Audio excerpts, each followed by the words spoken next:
Tá. Só para não atrapalhar esse cinegrafista, por favor.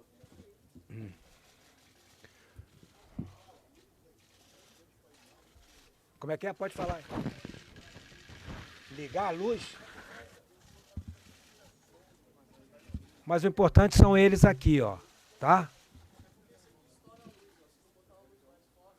Pode botar a luz aí. Na hora de fazer a apresentação, apaga um pouco. Bom dia, pessoal. Tudo bem? Bom dia. Tá bom. Bom dia. Bem.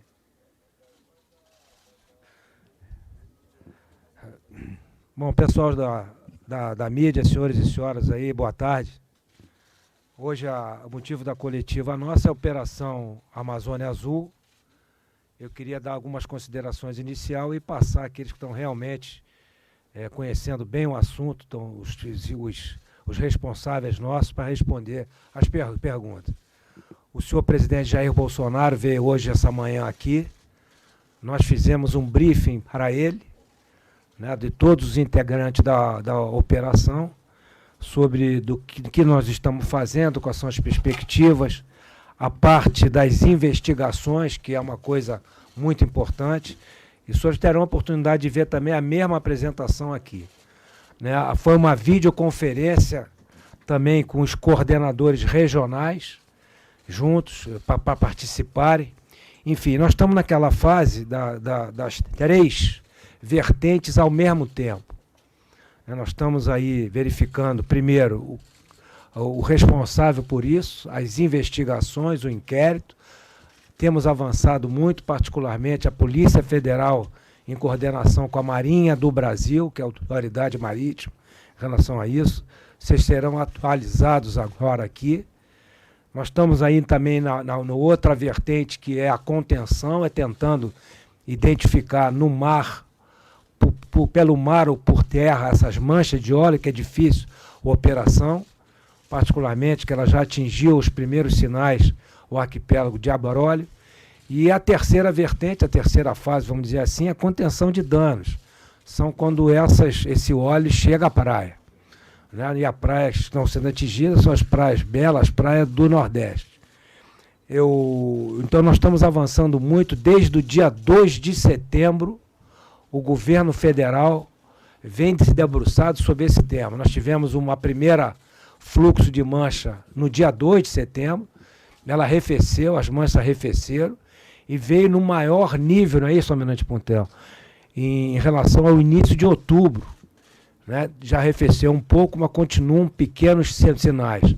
A parte mais ao sul, que tem acontecido esses indícios de pequenas manchas, é no através de Caravelas, as cidades ali, e atinge um pouco aí o nosso arquipélago, o nosso santuário, dito pelo mundo inteiro, de Abrolhos. Eu queria enumerar os componentes da mesa aqui. Nós temos o comandante de operações navais e o coordenador operacional, o Almirante Puntel, que está aqui. O nosso presidente do IBAMA, Eduardo Bin. Obrigado, Eduardo, pela presença aqui. O nosso delegado da Polícia Federal, encarregado das investigações, Franco Perazzoni. Perazzoni, também obrigado aí pela presença.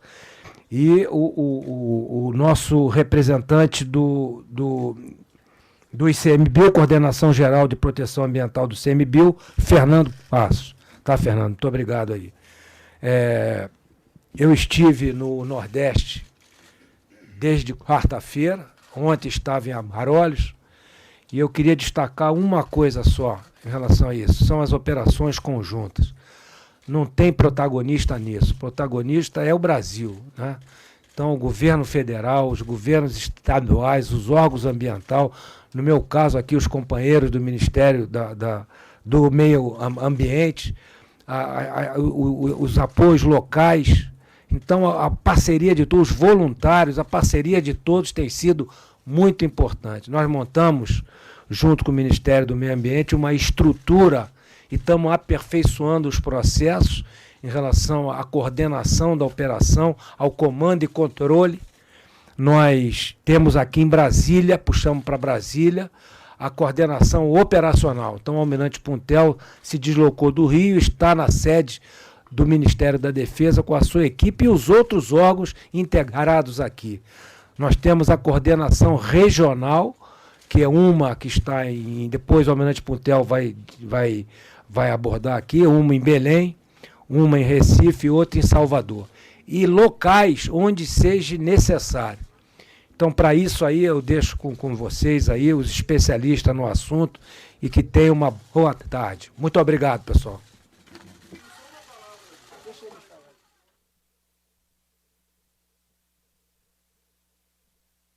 Olha, se eu responder a uma pergunta, eu vou ter que responder a todos. Eles estão aqui...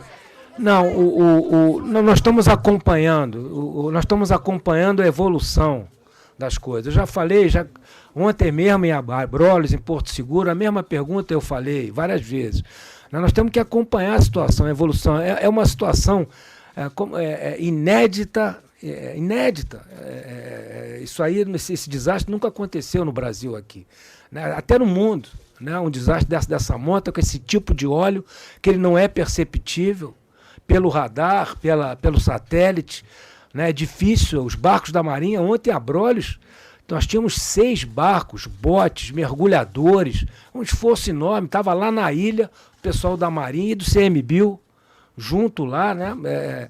E é difícil, porque ele fica meia água, imperceptível, nós não sabemos a quantidade derramada dos que está por vir ainda, avançamos na investigação. Nós vamos ver aqui.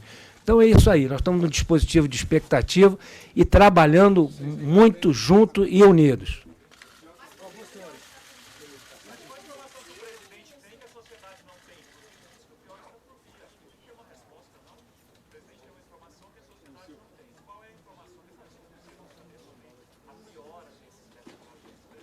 Queria fazer um complemento da apresentação da Operação Amazônia Azul.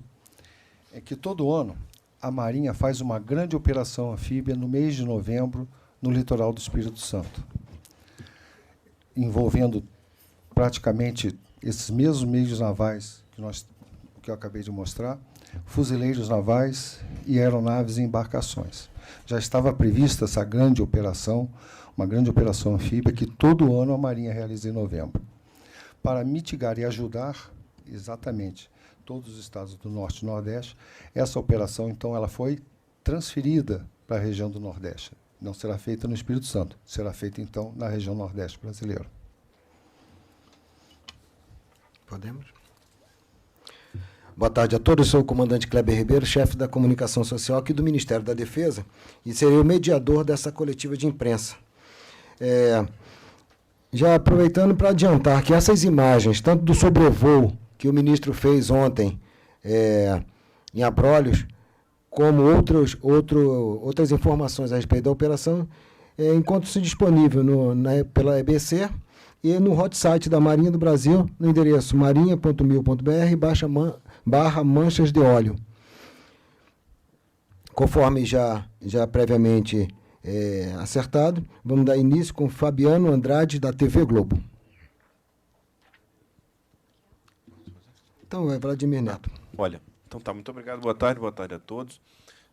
Eu queria começar perguntando, ainda dentro do âmbito lá da investigação da Polícia Federal, como é que está o contato com a empresa Delta Tankers, dona do Bubulina, porque a gente tem notas da Delta Tankers em que ela nega que tenha sido a autora desse vazamento, diz que chegou na África do Sul, na Nigéria, com a mesma quantidade que tinha colhido na Venezuela, e que os sensores e câmeras da embarcação não detectaram nenhum tipo de vazamento ou acidente desse tipo. Então, gostaria de saber o que vocês acham dessa informação, o que foi cobrado e quando foi cobrado da empresa, e o que ela respondeu, qual o prazo que ela tem para responder. Para o Almirante Puntel, eu queria deixar aqui uma pergunta, Almirante, que é ainda dentro do que a gente tentou perguntar ao ministro da Defesa, né? Se o presidente da República fala que tem algo pior por vir, eu queria que o senhor pudesse falar para a gente que tipo de coisa a sociedade brasileira pode esperar nos próximos dias, tendo em vista um detalhe que eu fiz uma conta, que nós já recolhemos ao todo 4.000 toneladas, e nesse navio tinha capacidade para 160.000 toneladas. Claro que não vazou tudo, graças a Deus, mas quanto que pode ter vazado, tendo em vista que a mancha tinha 200 quilômetros de extensão no seu primeiro momento?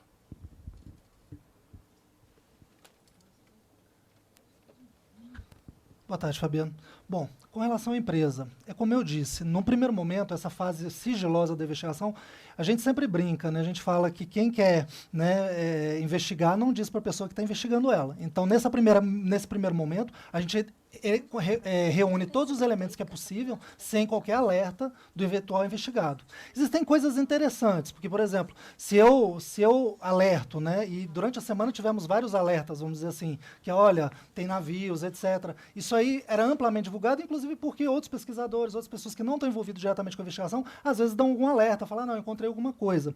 E isso a gente acaba acompanhando também e vendo comportamentos, né? Então, assim, a empresa ela vai ser notificada agora, porque a gente já fez os pedidos através de Interpol, né? Então ela vai tomar conhecimento, inclusive, do teor da investigação todo, porque hoje já não está mais em sigilo, a parte que já foi feita já é aberta, e ela vai ter, inclusive, ela vai ser solicitado ela através do carnê Interpol para apresentar esses documentos, essas provas que ela alega efetivamente ter. De novo, a empresa é suspeita, né? A gente ainda não chegou no momento, por exemplo, de indiciamento. A gente vai reunir todos esses elementos e a gente vai avaliar, certamente, na autoridade policial que está presidindo a investigação. Também sobre essa investigação, além do inquérito da Polícia Federal, a Marinha abriu outros 2 inquéritos. Um inquérito administrativo de poluição ambiental e um inquérito administrativo de fato de navegação. Esse IAFN, inclusive, ele irá para o Tribunal Marítimo e para a Procuradoria Especial de Marinha. E esses inquéritos, eles efetivamente têm um poder de alcançar os responsáveis. E a Autoridade Marítima Brasileira, que é o comandante da Marinha, já oficiou à Autoridade Marítima Grega um posicionamento sobre essa situação e estamos aguardando o posicionamento da Autoridade Marítima Grega. Quanto à quantidade de óleo, como esse óleo ele navega submerso, é muito difícil detectá-lo. E o que nós vimos nesses 2 últimos meses, desde o dia 30 de agosto? Chegaram óleos em pequenas quantidades no litoral, teve uma parada, mas logo em seguida teve uma grande quantidade, lá pelo dia 12 de outubro, 13, 14, etc. Principalmente na região de Sergipe, Alagoas e sul de Pernambuco. Também algo também no norte da Bahia. E depois foi arrefecendo. O que nós estamos vendo nesses últimos dias? Um arrefecimento real e estatístico da quantidade de óleo que está chegando às praias. Há mais de 6 dias que não chega óleo nenhum em Pernambuco. Então, existem alguns fragmentos chegando em algumas praias, é fato, como chegou fragmentos em Abrolhos, há 2 dias atrás, e não chegou mais hoje, por exemplo. Então, o que nós estamos vendo? Nessa fase, um arrefecimento do óleo chegando nas praias. Como nós falamos anteriormente, as correntes marítimas elas tomam rumos diferenciados. Muito óleo que poderia ter sido ou foi lançado ao mar pode ter pego o rumo das correntes da Guiana e ter se dirigido para o Caribe. Talvez até uma maior quantidade. A gente não sabe dizer, mas é uma possibilidade. Então, dizer quanto de óleo ainda tem é muito difícil falar, até porque há um arrefecimento efetivo dessa quantidade. Nós temos é que estar atentos. Nós temos que estar efetivamente vigilantes o tempo todo. Desculpa. A parte de afundar e ficar no fundo do mar, isso também não é um desastre? A gente não sabe o que afundou, ou o quanto afundou. Isso é uma situação que vai ter que ser pesquisada. Porque se é que afundou, a gente tem que ver quanto afundou. Matheus Vargas, do Estadão. Tudo bom? Eu só queria entender se vocês teriam informações sobre com base em que o presidente da República disse que o pior ainda está por vir, se os senhores mesmo afirmam que não há como prever algo desse tipo. Vocês teriam ideia de com base em que ele falou isso? Ou até se foi uma frase que talvez seja leviana? Precipitada? Boa. E também tenho dúvida sobre se já teria alguma ideia até de quanto que do volume de uma multa que poderia ser cobrada pela empresa pelos dados que existem hoje, pelas suspeitas que existem hoje.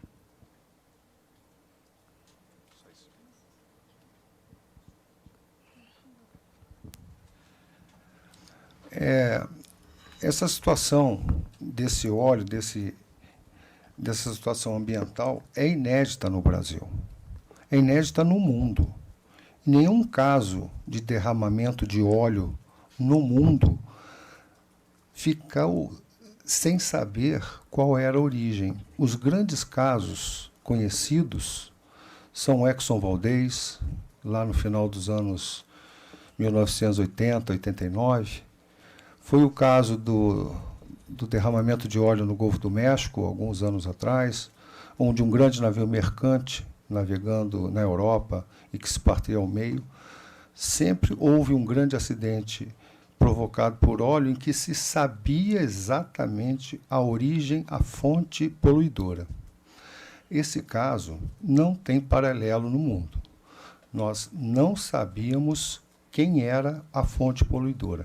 Estamos agora com uma suspeita, que a Polícia Federal está fazendo esse levantamento com auxílio da Marinha.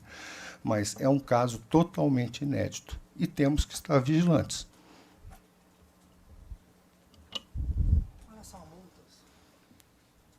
Com relação a multas, né, o presidente do IBAMA vai ter mais autoridade para falar na questão administrativa. Mas, salvo engano, é 50 milhões. Né?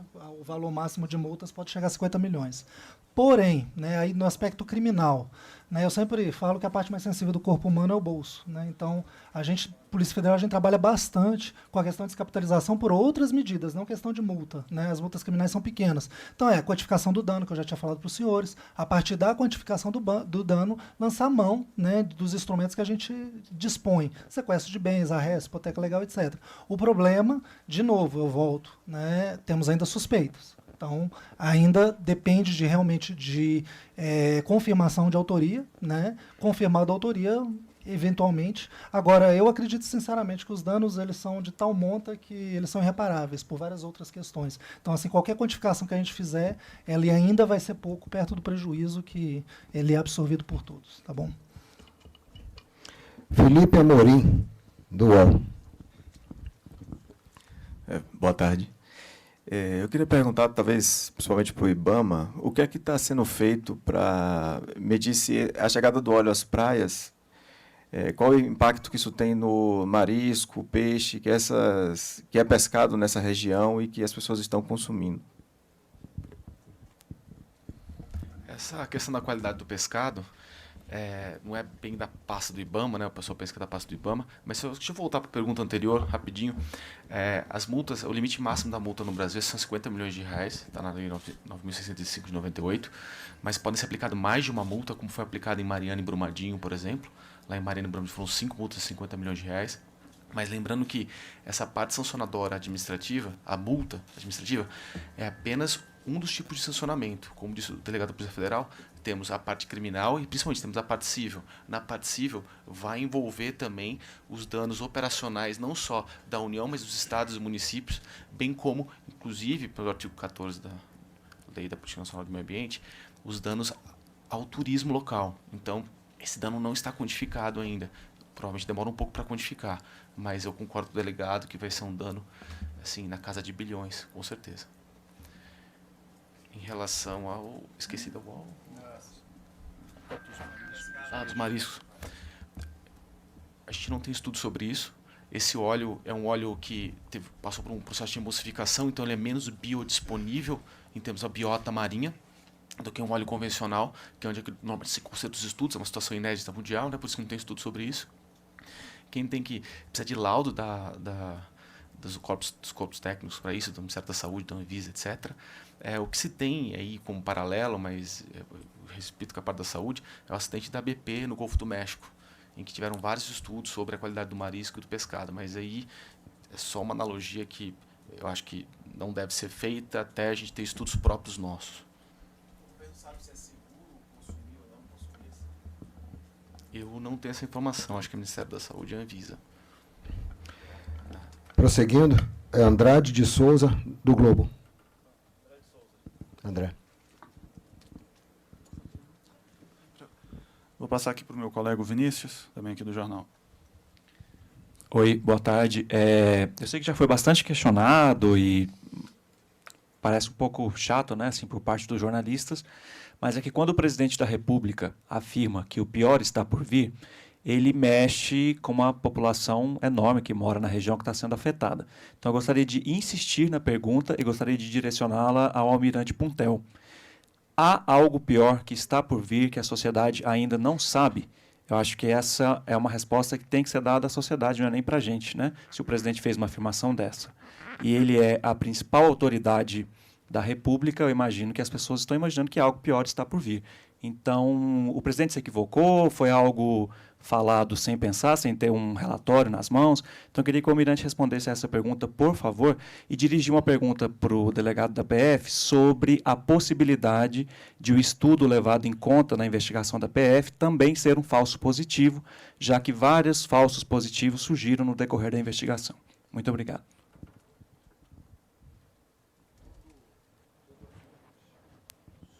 O incidente, que é inédito, ele leva a várias ideias e muitas possibilidades.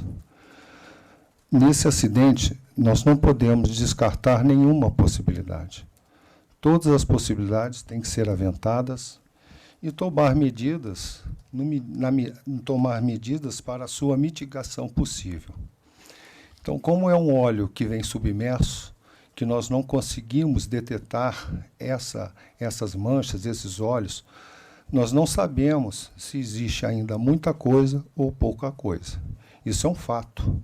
Não existe efetivamente uma maneira correta e precisa para monitorar essas manchas de óleo, ao contrário do que aconteceu na Operação Verde, Amazônia Verde, em que era muito fácil detectar as fontes de calor. Os satélites detectavam as fontes de calor com muita facilidade. E o combate a essas fontes de calor e aos incêndios foram feitas com muita eficiência. Nesse caso, não tem sensores aéreos como radares de aeronaves, satélites com precisão em que possam exatamente detectar uma mancha submersa. De maneira que nós temos que efetivamente estar atentos, vigilantes, para mitigar qualquer ação. Gabriela Noronha, TV Brasil.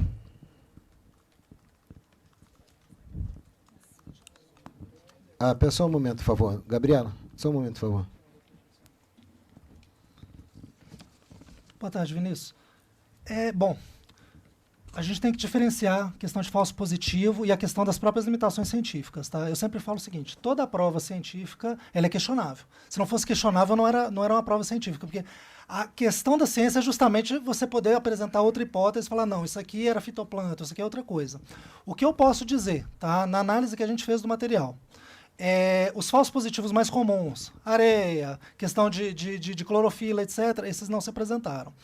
Ela converge com os outros elementos de convicção dos autos. Então, ela converge com a questão das marítimas, das correntes marítimas, ela converge com todo o resto que nós temos e ainda aponta para o possível suspeito.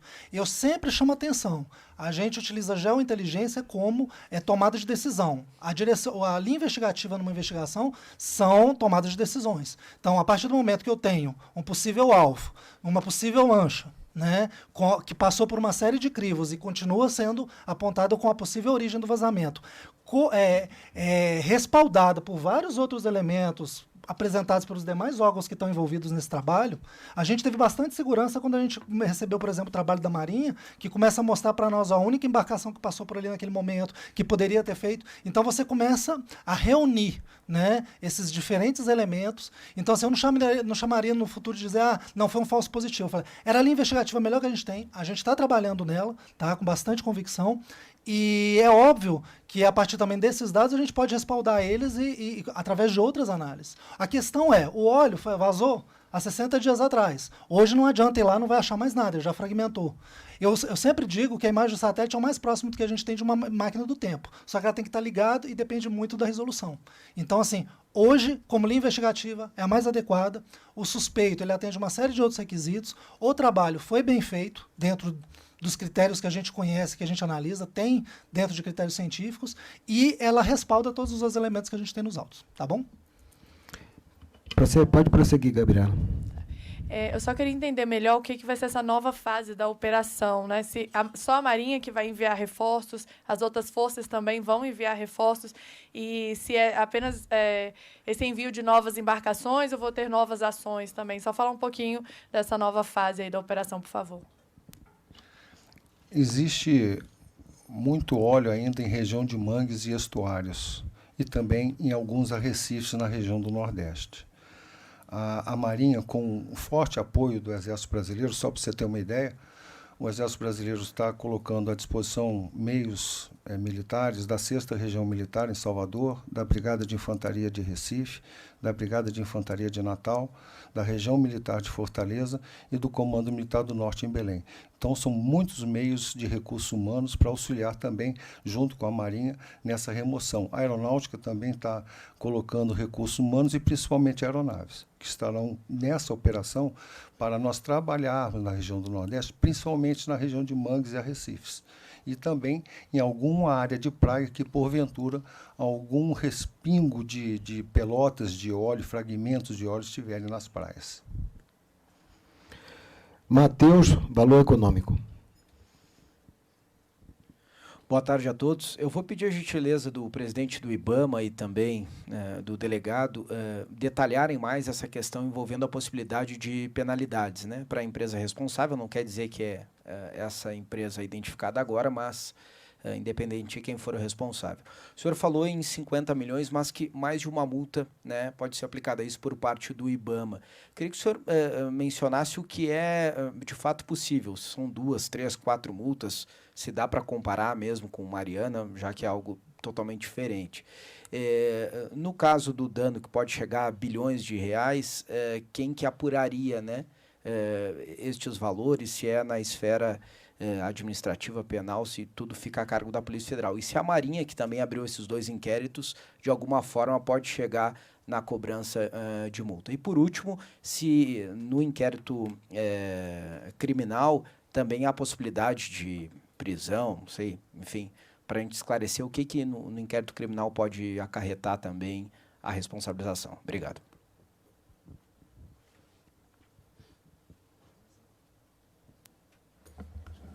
A questão da responsabilização na seara civil, de calcular o dano, o IBAMA pode sim calcular o dano, mas ele não tem competência exclusiva para isso. Vai depender muito de onde a empresa ou, enfim, o responsável for processado. Se for o Tribunal Internacional, a gente tem que ser o Brasil, a União, né? O Brasil enquanto República Federativa. A União tem várias possibilidades de tribunais internacionais. Se for dentro do Brasil, a sessão for dentro do Brasil, aí tem vários legitimados. Na Lei de Ação Civil Pública, artigo 5º, fala que não só a União, estados e municípios, mas Ministério Público, associações constituídas há mais de um ano, que tem por objeto, apesar que nesse caso não vai precisar, mas constituídas há mais de um ano, que tem um objeto tutela do meio ambiente, são vários legitimados na ordem interna. Na ordem externa, apenas a União, provavelmente com o apoio da Advocacia Geral da União e do Ministério das Relações Exteriores.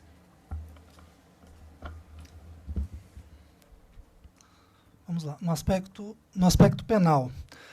O Brasil é um dos países que tem responsabilidade penal da pessoa jurídica, né? Então, a gente também aplica, né, as normas penais em relação às pessoas jurídicas. Então, mesmo que, por exemplo, a gente não consiga individualizar uma pessoa física, né, que foi responsável ali, o comandante, etc., caracterizando que a gente tem o crime de poluição culposo, né, caracterizando que mesmo não tendo sido doloso, foi culposo, né, a gente pode responsabilizar a empresa. As penas somadas, é óbvio que a pessoa jurídica ela não tem pena de prisão, né, ela tem outras penas, enfim. Aí, pelo fato de ser uma empresa sediada no exterior, é um pouco mais complexo. A gente tem que ver a reciprocidade dessas sanções. Mas vamos só na esfera, por exemplo, dos responsáveis. Vamos esquecer um pouco a questão da empresa e vamos falar hipoteticamente. As penas somadas chegam a cerca de 10 anos. Tá? Se você pegar a poluição, a não informação e principalmente o delito de causar dano direto ou indireto à unidade de conservação, que pode chegar a 5 anos, você soma as penas e você pode chegar a penas somadas de 5 anos, que já é alguma coisa. Perguntou a possibilidade de prisão. Prisão em razão de condenação, sempre, né, o fim do processo penal é realmente colocar o criminoso, a pessoa que praticou um delito, na cadeia. Prisões processuais, aí tem outros requisitos. Eventualmente, prejudicando as investigações, criando dificuldades, óbvias, prisão temporária, prova de indício, né, de provas da materialidade, indício de autoria e mais outros elementos, garantia da ordem econômica, pública, etc. A gente pode também se lançar de mecanismos de prisão preventiva. Então, assim, nesse momento, talvez não seja o caso. Mas, assim, todo processo penal, por isso chama penal, ele busca realmente a condenação e a segregação celular, né? A prisão. Então, assim, a atividade da Polícia Federal é identificar os criminosos e realmente responsabilizar eles penalmente. Tá bom? Com relação à descapitalização, de novo, volta naquilo. Na parte criminal, quem tem competência, né, quem tem atribuição para fazer isso é a Perícia Criminal Federal. Tá? Então, o Instituto Nacional de Criminalística. Para isso tem fórmulas, né, uma das mais famosas é a tal de Vera, quem tiver curiosidade depois procura, mas é uma fórmula que ela engloba tudo, tanto o custo direto de reparação como os custos indiretos. Exemplo, né, o turismo nessas praias foi prejudicado. Isso gera um prejuízo. Isso tudo é levado em consideração. Então, os crimes ambientais, eles chegam a montantes de dano absurdos, realmente. Coisas, não digo absurdo no sentido de não ser palatável, mas que realmente são estratosféricos. Por quê? Porque atinge uma multiplicidade de situações. Vai prejudicar a pesca, vai prejudicar turismo, etc. A gente tem hoje alguns mecanismos para isso, existem fórmulas para isso. Nossos peritos fazem isso o tempo todo, estão bem acostumados a fazer isso. E para isso também a gente conta com o apoio dos demais órgãos aqui que fornecem as informações e dados para nós. Tá bom? Bruna... Só para responder,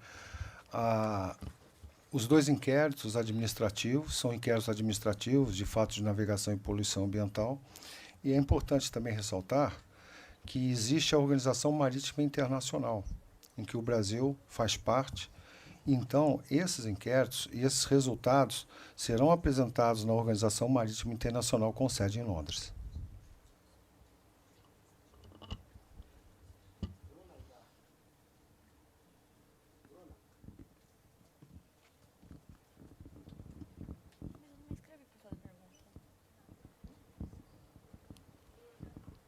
Bruna Aidar, não? Valteno de Oliveira.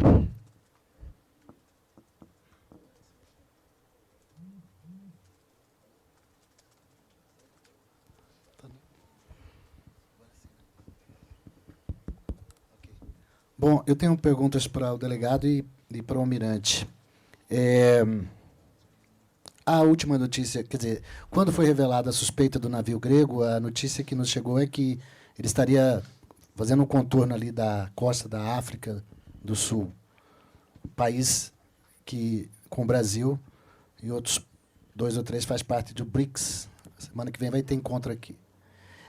Um navio com esse potencial, suspeita de ter sujado a costa, era para estar navegando assim, sem uma, vamos dizer assim, uma ação mais efetiva, no sentido de, escuta, quem é o comandante desse navio hoje?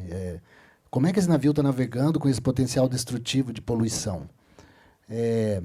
Foi feito busca e apreensão nessas empresas que prestam colaboração com a outra, que não são suspeitas, não são investigadas, mas essas empresas forneceram essas buscas. O senhor falou, está indo para o Rio Grande do Norte, está indo a documentação para ser analisada. Já não era para estar sabendo assim, o que é que esses documentos revelaram? Tem o nome da tripulação? Quantos partiram? Quem era o comandante desse navio? O mundo inteiro, acho que nesse sistema de cooperação internacional, nós não sabemos até hoje quem é o comandante do navio. A Venezuela não informou, mas não tem outra forma de se chegar? Ou isso faz parte da investigação, do sigilo? Almirante, eu queria também perguntar ao senhor se essa possibilidade de sabermos a origem, ela permitiu fazer um modelo matemático de volta no tempo para melhorar as ações de contenção da mancha?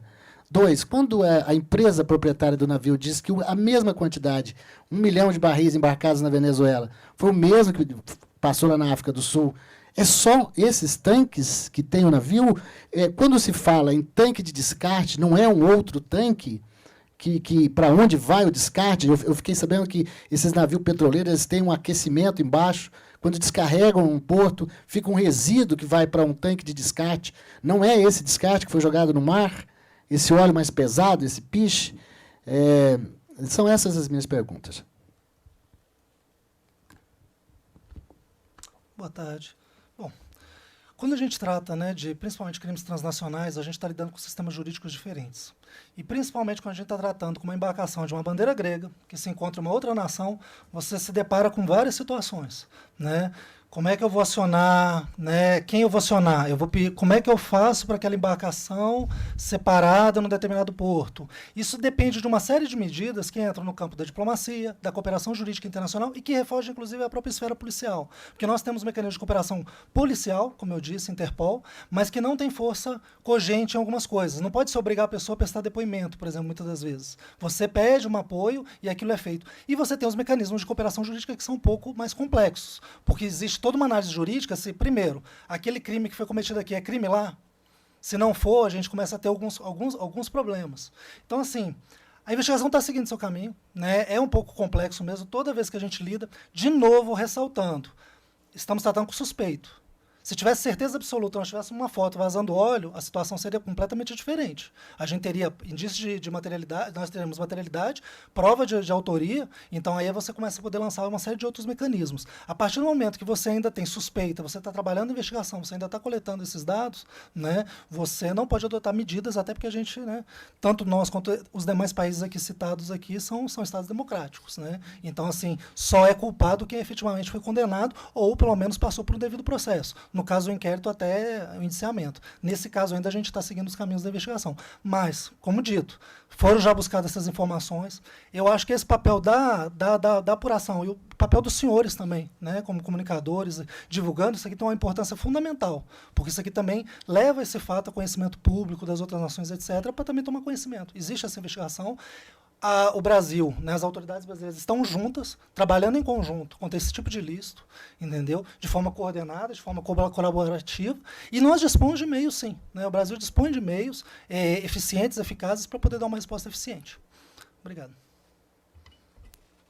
Quanto ao navio, nós sabemos que ele saiu da Venezuela, passou por essa nossa região, provavelmente fez o descarte de óleo, que é um óleo cru que normalmente vai nos tanques, e não nos tanques de descarte. Ele pode até levar em tanque de descarte, mas o normal é levar em tanques normais, nos tanques dos porões do navio, porque é o óleo que é comercializado. Esse navio passou por aqui, foi direto para o Estreito de Malaca. O Estreito de Malaca fica próximo a Singapura e a Malásia. Nesse local, em águas internacionais, ele fez uma manobra de ship-to-ship, navio de transferência de tanque para outro navio. Essa transferência, tudo indica que foi em águas internacionais, mas muito próximo a Singapura, que é um grande parceiro da Autoridade Marítima Brasileira e um país muito maritimizado.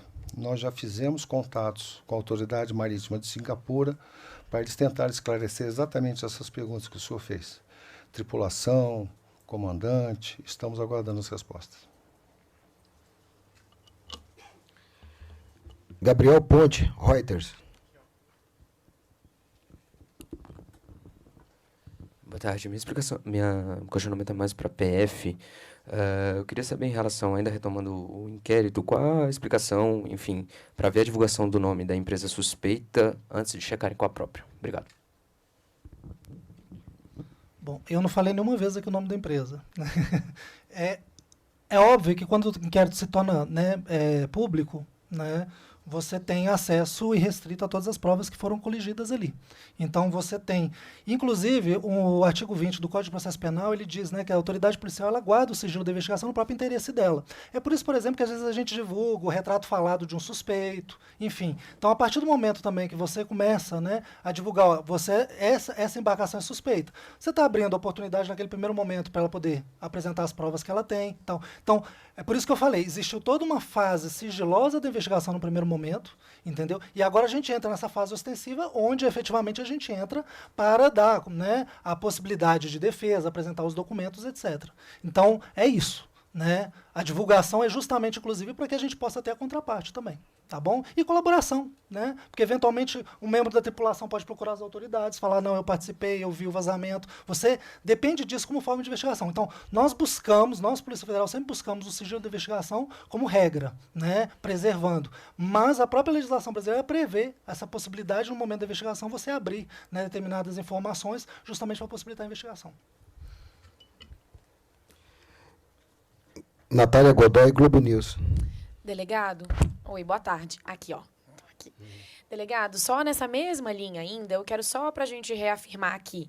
A empresa, então, ela já foi notificada, ela vai ser notificada ainda, porque o ministro da Defesa disse ontem que ela já tinha sido notificada, mas ela ainda não foi indiciada, é isso? Só para a gente deixar claro. Não, agora está assim, desculpa. É o seguinte, indiciamento é quando a gente tiver prova de materialidade e indício de autoria. Então, a gente não chegou nesse momento. Tá? É o que eu estou falando, ainda é suspeita. Ainda é sujeito, está sendo investigado o fato e nós temos esse possível envolvimento. Notificação. A parte pela defesa é um pouco diversa, porque a parte marítima, que envolve as autoridades marítimas. Pela parte da Polícia Federal, a notificação está sendo via Interpol. Então, a gente fez a comunicação, pediu a colaboração policial e ela vai receber a empresa através dos congêneres, né, nos países, tanto na Grécia quanto nos outros países, essa notificação e o pedido de prestação de esclarecimentos. Mas Tá? então a Polícia Federal já notificou. Através da cooperação policial, tá? Interpol, tá bom? Ângela, da TV Record? Não está? Paulo Trevisan, Wall Street Journal.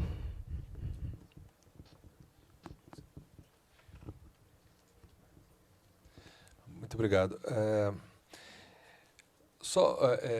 Voltando um pouquinho na questão da... Só para ter certeza que eu não vou escrever nada errado. Na questão da fala do presidente, eu posso dizer que as autoridades que estão cuidando do caso, o Ministério da Defesa, não sabe se o pior ainda está por vir, mas também não descarta essa possibilidade. Das vezes que o senhor respondeu essa pergunta, foi o resumo que eu achei que fazia sentido. Então, eu queria confirmar, por favor. E eu também queria saber sobre Abrolhos. Qual a gravidade da situação lá? Não apareceram mais pelotas de óleo? Isso quer dizer que a situação está mais tranquila lá ou não? Ainda é perigoso, ainda pode haver um desastre ambiental muito pior se tratando do santuário. E, finalmente, sobre a questão da investigação, só para deixar bem claro, esse navio é o único suspeito. Isso quer dizer que, se por acaso a empresa tiver alguma resposta convincente para isso, não vai haver mais nenhuma outra linha de investigação possível e o caso vai acabar, a palavra errada talvez, mas vai acabar naufragando?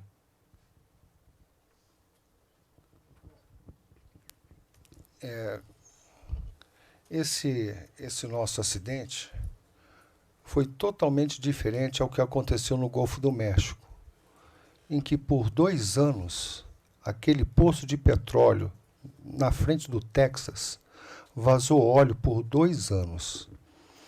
E esse óleo ficou manchando as praias do Texas, do Mississippi, da Louisiana e da Flórida, continuamente.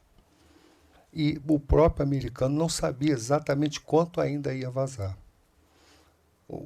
Não tinha uma ideia exatamente. Tinha algumas estimativas.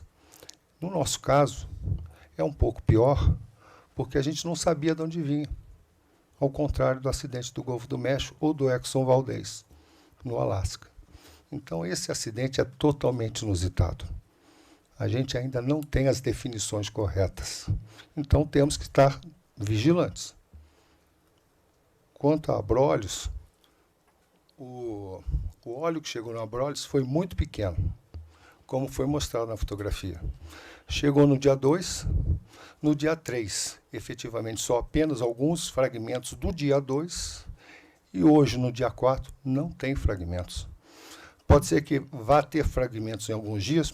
Talvez sim, Pode ser que fragmentos estejam ainda vagando ao sabor das correntes oceânicas, nos vórtices e nos diversas direções que ela toma, e ela possa voltar para Abrolhos. Se voltar para Abrolhos, nós estaremos atentos. E, juntamente com o ICMBio e os nossos outros órgãos parceiros, estaremos lá para mitigar esse problema. Boa tarde. Bom, com relação à investigação, né?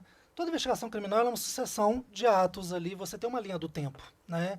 Então, assim, eu não vou dizer, temos o plano B, C, D. Neste momento, a linha investigativa conduz nessa direção.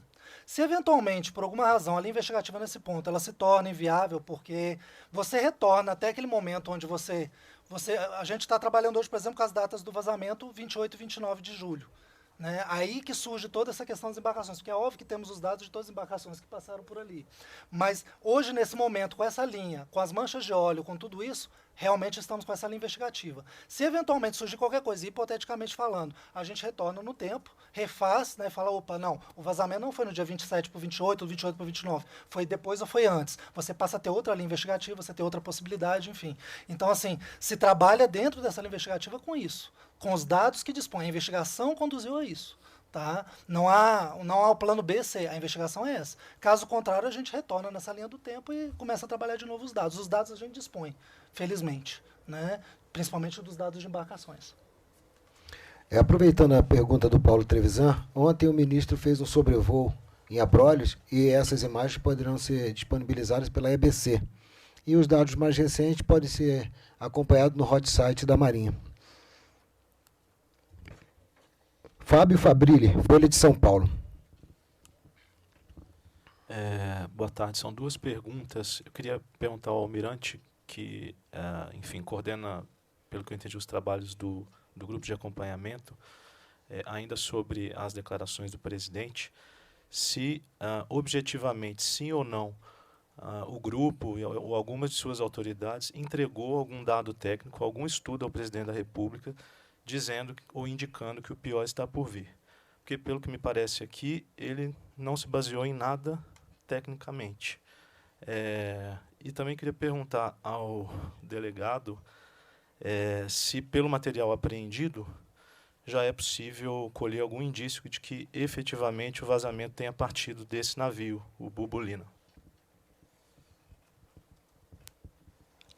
Bom, o coordenador operacional trabalha juntamente com o Grupo de Avaliação e Acompanhamento, GA.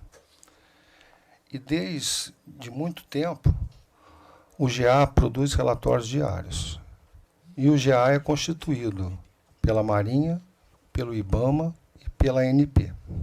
É um trabalho bastante conjunto, em que esses relatórios eles são, inclusive, disponibilizados. Estão totalmente ostensivos para todos que quiserem ver. Mas nenhum desses relatórios tornados públicos conclui isso? Os relatórios, eles conduzem exatamente a situação factual. E a situação factual é essa que nós mostramos. Todo o movimento das correntes, dos óleos, do movimento da corrente submersa, desses óleos que navegam submersos, e as suas diversas direções que são imprevisíveis.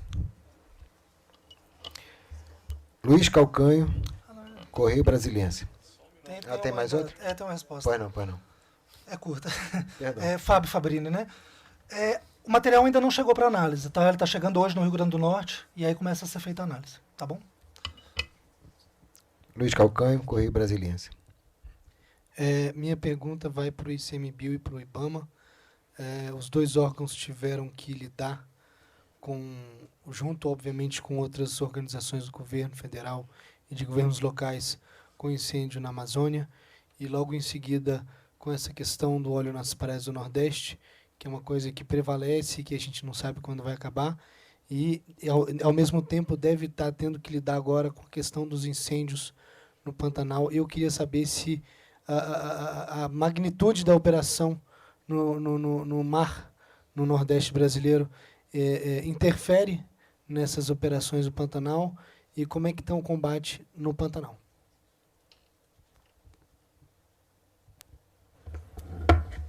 Bom, a nossa tem uma diretoria de proteção no IBAMA, metade da diretoria estava junto com o Exército Brasileiro em GLO na Amazônia nos últimos 2 meses, combatendo os incêndios.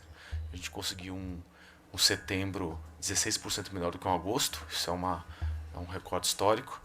A gente conseguiu um outubro na menor média dos últimos 20 anos, 21 anos, desde que começou a ser monitorado desde 98.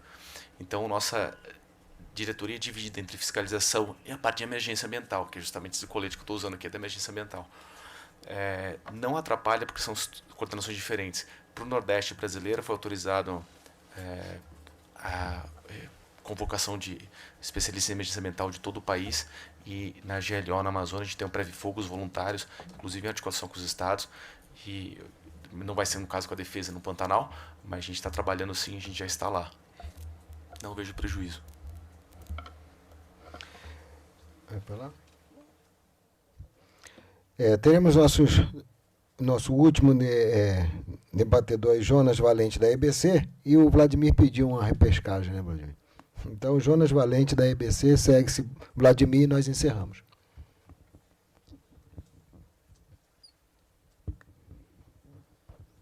Obrigado. Boa tarde. Sei que já foi perguntado a exaustão, mas eu queria entender, porque aqui já foi cogitado uma responsabilização junto a entes nacionais, foi citado aqui, foi informado uma responsabilização em plano administrativo pela Marinha, uma investigação junto a Singapura, uma investigação junto à Grécia. Então, eu queria entender, juntando tudo, qual que seria a estratégia jurídico-investigativa neste momento. Que foi citado aqui, por exemplo, que se no país onde o processo for dado, se o crime não for o mesmo, haveria menos condição de responsabilizar a embarcação ou a empresa. Então, frente a esse quadro de uma embarcação que se move por vários países, tem uma bandeira grega, faz uma troca embarcação a embarcação perto de Singapura, qual que é a estratégia para gerar uma responsabilização efetiva? Qual que é a previsão disso no tempo? Isso é algo que vai demorar anos e anos e anos, ou é algo que pode acontecer mais rapidamente? E como é que os senhores trabalham com as formas de responsabilização? Por exemplo, o representante da PF falou, nós temos vários outros instrumentos, né? Arrendo, isso pode ser feito se a investigação for no plano internacional? Como que pode ser feita a reparação para quem está sofrendo os danos econômicos? Isso é algo que a população do Nordeste pode esperar ou é algo que vai se alongar ainda por muitos e muitos anos devido a essa dimensão quase multinacional desse cenário? Boa tarde. Bom, vou tentar esclarecer o melhor possível. Eu acho que eu realmente não fui bem claro, mas vamos tentar. O que acontece? O crime é no Brasil. A jurisdição competente para julgar esse crime é no Brasil. Por quê? Porque os efeitos da poluição se deu no Brasil. Ponto. Então, a legislação que se aplica ao caso penal é a legislação brasileira. Eventualmente, o que acontece? Eu preciso da cooperação jurídica para buscar alguns elementos de prova. Por exemplo, você fazer um interrogatório, né, da pessoa, lá na Grécia, por exemplo. Hipoteticamente.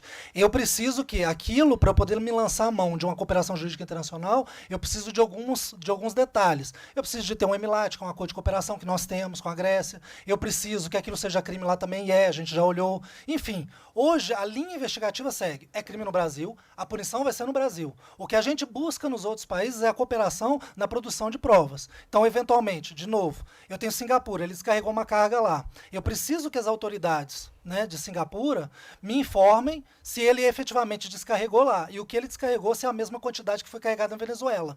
E nesse caso, eu não consigo concentrar a investigação num único país, porque eu preciso de dados diferentes que estão em locais diferentes. Eu preciso saber se na Nigéria ele carregou. Entendeu? A gente tem essa informação, mas é a informação que a gente tem de fontes abertas, mas a gente precisa da documentação disso. Então, assim, hoje a linha nós já fizemos o pedido de cooperação policial, que ele é mais célere, ele é imediato, e muitas das vezes ele dá uma resposta num prazo bastante rápido, porque dependendo do país tem polícias que têm muito mais rapidez. Se você pede, por exemplo, uma cooperação polícia com os Estados Unidos, é muito rápido. Por quê? Porque a polícia deles tem muito poder. Em outros países já não tem. Depende de um juiz determinar determinadas coisas. Então a gente primeiro fez esse primeiro pedido, e agora a gente faz pela via judicial também. A gente já está fazendo esses pedidos pela via judicial também através de EMILAT, tá? Que demanda traduzir toda a investigação criminal, encaminhar, etc. Então a linha investigativa hoje é coligir o máximo de elementos que a gente possa, junto a esses países que a gente sabe que podem ter elementos para compartilhar conosco, principalmente esses dados, quem era a tripulação, quem é o capitão,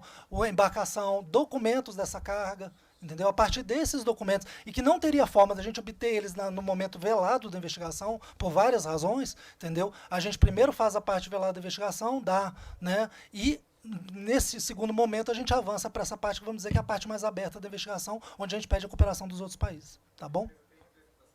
Não. Não. Vladimir. Então, só alguns detalhes que eu queria tirar dúvidas. Queria insistir, Almirante, na quantidade do que pode ter vazado. Assim, eu queria saber se calculando pela velocidade da embarcação que a gente tem e pela extensão da mancha no momento inicial, 200 km, não dá para calcular a quantidade, só para saber só o tamanho do problema, né, se dá para estimar. Outra coisa, o senhor comentou esse negócio que ele pode ter feito uma manobra ship-to-ship lá no Estreito de Malaca, e aí me levantou uma dúvida. Será que, se ficar provado que ele tomou medidas para fugir à responsabilidade, como, por exemplo, não avisar, né, desse vazamento, o quão agravante isso será num tribunal internacional, o quanto que ele pode sofrer de pena. E para o delegado, só queria tirar uma dúvida. A empresa tem dito que não foi procurada pelas autoridades brasileiras ainda.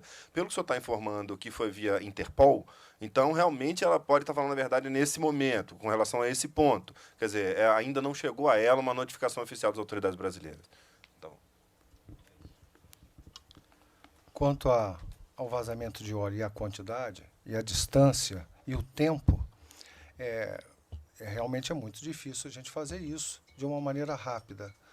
O que a Marinha está fazendo, começou a fazer, é uma modelagem matemática, para isso tentar chegar a uma solução como essa que o senhor perguntou. E o navio, ao fazer uma operação de transferência de óleo ship-to-ship, provavelmente em águas internacionais, próximas de Singapura, próximas à Malásia, isso está sendo verificado, para a gente efetivamente saber se aquele óleo que foi transferido foi realmente ao de origem, que parece que sim, mas isso vai ter que ser confirmado. Bem, chegamos ao final da nossa coletiva. Gostaria de saber dos componentes da mesa se querem falar mais alguma coisa. Só queria agradecer a todos as mídias e as imprensas aqui presentes e dizer que é um trabalho totalmente inédito e que tem a cooperação de todas as agências, as federais, todas que estão aqui presentes à mesa, as estaduais, as municipais, os voluntários. Isso está sendo uma sinergia muito bonita e muito boa. Estamos todos trabalhando para efetivamente mitigar essa situação. Agradeço a todos que praticamente passaram o dia conosco aqui. Vocês são muito bem-vindos. Muito obrigado.